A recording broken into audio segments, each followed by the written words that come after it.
Hey y'all, welcome back. This week we're talking about chapter 11 in your text entitled Political Crime and Terrorism. So like always, I'm going to flip that with you and we'll hit some highlights. So it starts off talking about what is a political crime.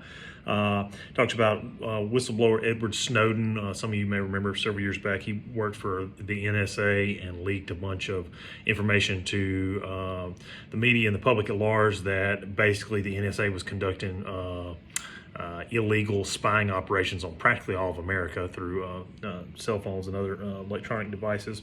Said he was charged with espionage for publicly releasing purloined NSA documents. After fleeing to Russia, Snowden told the press, "I'm willing to sacrifice my former life because I can't in good conscience allow the U.S. government to destroy privacy, internet freedom, and basic liberties for people around the world with this massive surveillance machine that they've secretly been building."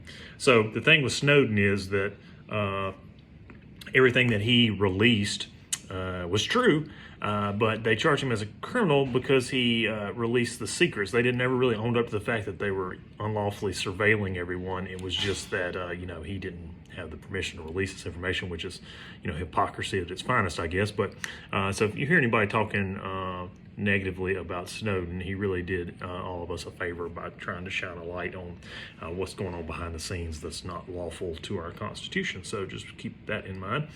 Defines a political crime there on the next page is illegal acts that are designed to undermine an existing government and threaten its survival.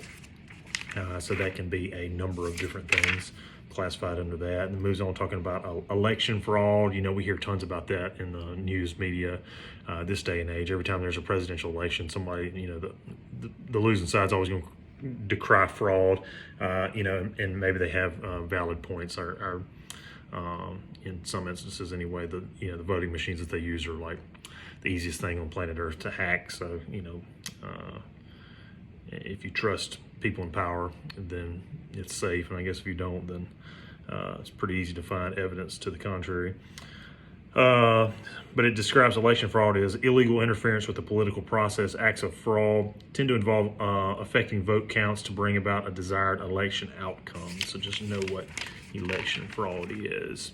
Probably all better when we were, checking a paper ballot. But with technology becomes the insistence to use technology. So it's kind of a double-edged sword. It talks about treason. This is an act of disloyalty to one's nation, state, nation or state. So we hear that word thrown around all the time too. Snowden, for instance, was called a traitor, which is it's all kind of ironic. Defines what espionage is: using spies or spying other means to obtain information about the plans and activities of a foreign government or a competing company. I'm sure some of y'all watch like the Jack Ryan series and things like this, where they're, those are stuff they're all engaging in, espionage and all that. Then it talks about different torture methods. What is torture? Defines this on 403. Talks about waterboarding. This is a term I'm sure y'all have all heard, though it was more prevalent back in the early 2000s with the was it Abu Ghraib or whatever the detention facility over in Iraq at the time was that caught so much media attention.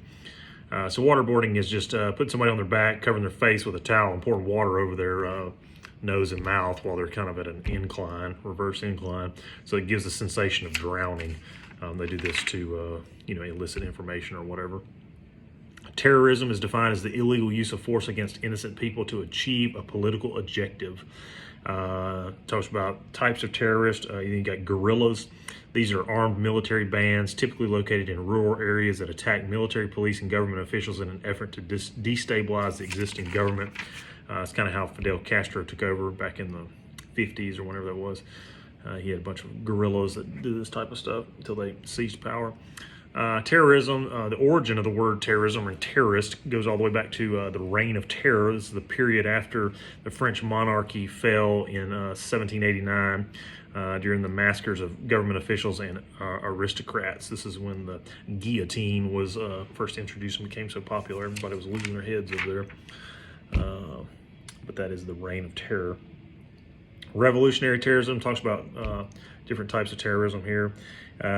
Basically, it's when they engage in civil war, use violence to frighten those in power or their supporters in order to replace the existing government with a regime that holds political or religious views that the terror group finds acceptable. You've got nationalist terrorism. promotes the interest of a minority ethnic or religious group that believes it has been persecuted under the majority rule.